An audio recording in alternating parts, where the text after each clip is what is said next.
Dirty Girl here with another vintage haul video from the flea market. It was a beautiful day, and unfortunately I ran out of money before I ran out of time. I could have shopped all day because it was just so pleasant. But anyway, oh gosh, there's awful sun in my face. Sorry about that. Okay, I'm just going to sit back a little bit. That's really annoying. Okay. So I found a lot of stuff, and I will show you the jewelry first. The first thing is this turquoise and silver cross. I don't think this is really old, and it's Thai silver.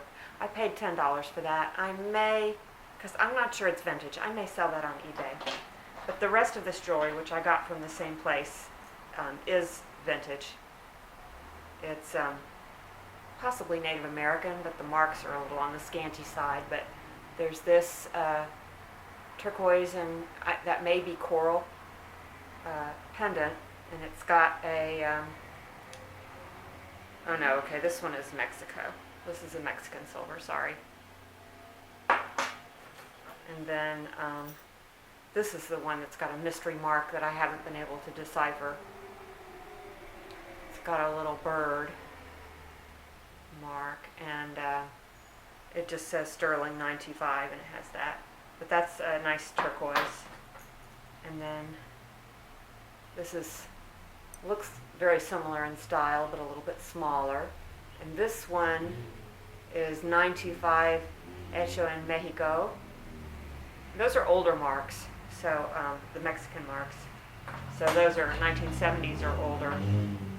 And then this little guy, this is just the cutest thing. It's a little sterling silver, kind of an egg-shaped little, I don't know what it is. It's not exactly a locket, just a little box pendant. It's kind of a Victorian style with that engraving. I suspect it's not that old though, probably 1970s, but really pretty piece. I paid $10 a piece for all of those. And okay, then I have this jewelry. This, actually, I got this at a garage sale just a couple of days before the flea market. But this is just a gold snaky chain, and it's got a magnetic clasp. And I might just keep this for when I need a quick gold necklace. I don't have very many gold tone necklaces other than really nice ones that I don't wear every day, like 14 karat gold Victorian lockets and stuff that I'm afraid of losing. Let's see what else we got here. Oh, I got this is a JJ pin for a nurse made of pewter. And then this is a little guilloche enamel locket. It's not real silver, but it's cute. And the last, actually there's two more pieces. This is a nice shell necklace. It's a mid-century one. It's got really old looking clasp. That's 1950s or earlier.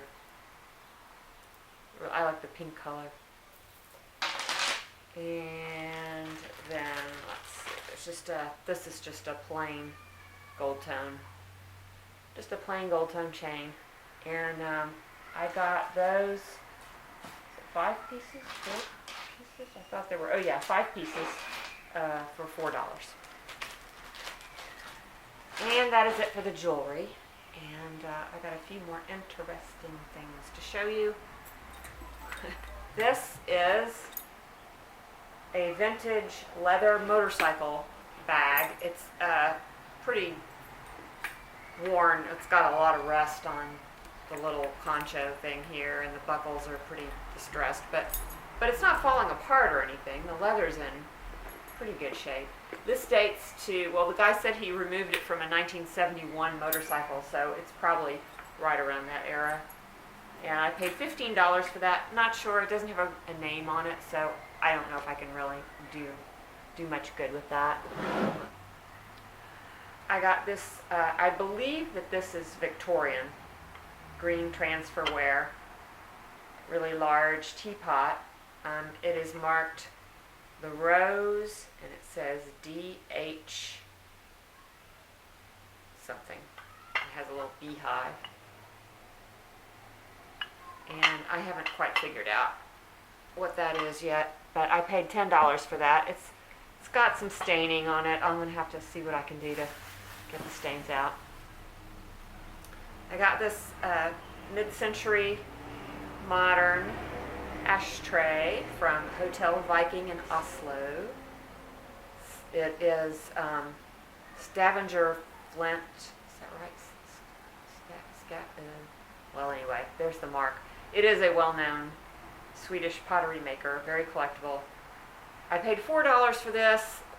These are not selling for as much as I'd hoped, but maybe around $15 to $20. This is a cool piece. This is a solid agate sphere. This thing weighs about 10 pounds. It's really, really heavy. The colors aren't very exciting, though. It's just kind of brown with little spots and things. The brightly colored, stone spheres will sell for hundreds of dollars. I'm not quite sure what this one might sell for, but it's pretty cool, and I only paid $5 for it, so that's not bad. I got this little miniature tea set. I'll show you the teapot first. It's a made in Japan, but I'm a sucker for made in Japan, and I'm especially a sucker for something as cute as this. Is this adorable? This little, it's like pink petals, and it's marked made in Japan KM. The initials KM, and I don't know what that means, but there's a little sugar bowl, and there's a little cream pitcher and a tiny little platter. And then there's 2 cups and saucers, and then 1 extra saucer. Obviously some cups have broken. Some other things have probably broken too. It was probably a service for 4 originally. And then here's the little plates that go with it. I have 3 of those. So it is an incomplete set, but it's just so sweet. So pretty. And I paid $15 for all of that. I got this silver plate cigarette case. It's like that on the inside. I paid $15 for that. It is a United States Marine Corps Ko Tang survivor, and it's a very interesting chapter in Vietnam War history. If you have any interest in reading about it, it is a battle that occurred right after the fall of Saigon. So essentially, the war was over. But this American, I think it was like a supply ship or something, got taken over by the Khmer Rouge, and the guys on the ship were kind of let go, but they were released on some island, and so the United States Marines went in to rescue them, to retake the ship, not knowing that they were already all off the ship. And anyway, they did get the ship back, but there was quite a few casualties. I think it's not on here, but I think it was 23 casualties. So anyway, I'm guessing there weren't a whole lot of these made, and Marine Corps stuff tends to do really well. I could not find anything comparable, so I don't know what it will sell for. I'm going to have to put it on eBay and see what happens. I got a couple of wooden file boxes, oak. This one is just chock full of recipes. Great big one. And then this smaller one, which is marked Globe, also has some recipes and things. Also like household cleaning tips and fun things. I'm going to have to sort through all what's in the file boxes. I got another razor sharpener stone in a nice old box. It's in really good condition, but the box doesn't have a top. But other than that, pretty cool. I paid $5 for that. I'm not quite sure what that'll sell for, but these guys who are really into the straight razors look for good sharpening stones that they can actually use. They're not as concerned with what they look like. Anyway, oh, here's something that I just absolutely love. It came in this little box, and it is,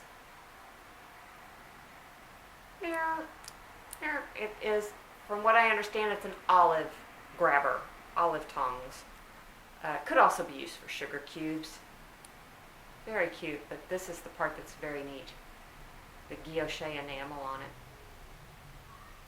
And it is from Sweden. So it's got a lot of things going for it. Scandinavian, silver plate, it's got that nice guilloche enamel, it's got the original box. It's in very good condition. And I paid $10 for it, and I think I can get at least $50 for it. Not 100% sure, but I think. Oh, I have more jewelry. I forgot the jewelry. I forgot this. I got this silver bracelet, which I'm not 100% sure is sterling. It's got a mark on it that's so tiny I haven't researched it yet or figured out, but it sure looks like silver to me. And it's very heavy, so I think it is. And I paid $10 for that. I got these mid-century shoe clips by Musi, which is a good maker, and these are super nice quality. Really, really pretty.